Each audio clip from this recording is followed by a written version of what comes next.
ব্রাহ্মণবাড়িয়ার কসবা উপজেলার সৈয়দাবাদ আদর্শ মহাবিদ্যালয় শাখা ছাত্রদলের সাংস্কৃতিক বিষয়ক সম্পাদক রেদওয়ান ইসলামকে সম্প্রতি তার সংগঠন থেকে বহিষ্কার করা হয়েছে। বহিষ্কারের কারণ হিসেবে বলা হয়েছে জেন্ডার সংক্রান্ত তথ্য গোপনের অভিযোগ। তবে রেদওয়ান নিজে দাবি করেছেন তিনি আসলে ছেলে থেকে মেয়ে হননি, বরং বিনোদনের উদ্দেশ্যে নারী সেজে টিকটক ভিডিও তৈরি করতেন। রেদওয়ান ইসলাম সামাজিক যোগাযোগ মাধ্যমে রিহিয়া রিহি নামে একটি পেজ পরিচালনা করতেন। সেখানে তিনি বিভিন্ন স্টাইলে নারী সাজে ছবি ও রিলস পোস্ট করতেন। ফলোয়ারের সংখ্যা ছিল 25,000-এরও বেশি। তার এই কর্মকাণ্ড এবং ছাত্রদলীয় রাজনৈতিক সংযোগের বিষয়টি প্রকাশ্যে আসার পরই তাকে দল থেকে বহিষ্কার করা হয়। বিষয়টি নেটিজেনদের মধ্যে ব্যাপক চাঞ্চল্য সৃষ্টি করেছে। রেদওয়ান তার পেজে প্রকাশিত এক পোস্টে ক্ষমা চেয়েছেন। তিনি লেখেন, তার ভিডিও ও কন্টেন্ট মূলত মজার ছলে তৈরি করা হয়েছিল।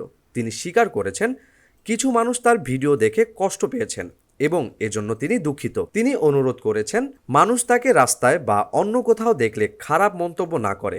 নিজের ভাইয়ের মতো আচরণ করলে তিনি সহজে স্বাভাবিক জীবনে ফিরে যেতে পারবেন। অপর পোস্টে তিনি আরও স্পষ্ট করেছেন তিনি ট্রান্সজেন্ডার নন। তাকে ঘিরে ছড়ানো গুজব সম্পূর্ণ মিথ্যা।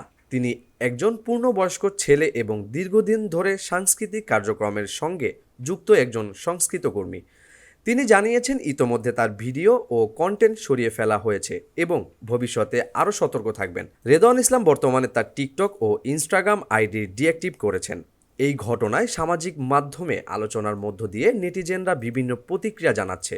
কেউ সমর্থন করছেন, কেউ সমালোচনা করছেন। তবে রেদওয়ান নিজে এই বিতর্ক শেষ করে স্বাভাবিক জীবনে ফিরে যাওয়ার চেষ্টা করছেন। ইউএফটি ফার্স্টের সাথে ট্রেড করুন যে কোনো জায়গা থেকে। ক্যাম্পাসে ক্লাসের ফাঁকে, ঢাকার জ্যামে বসে কিংবা ঘরে বসে ট্রেডিং এখন হাতের মুঠোয়। তাই ট্রেড করুন যখন খুশি, যেখানে খুশি।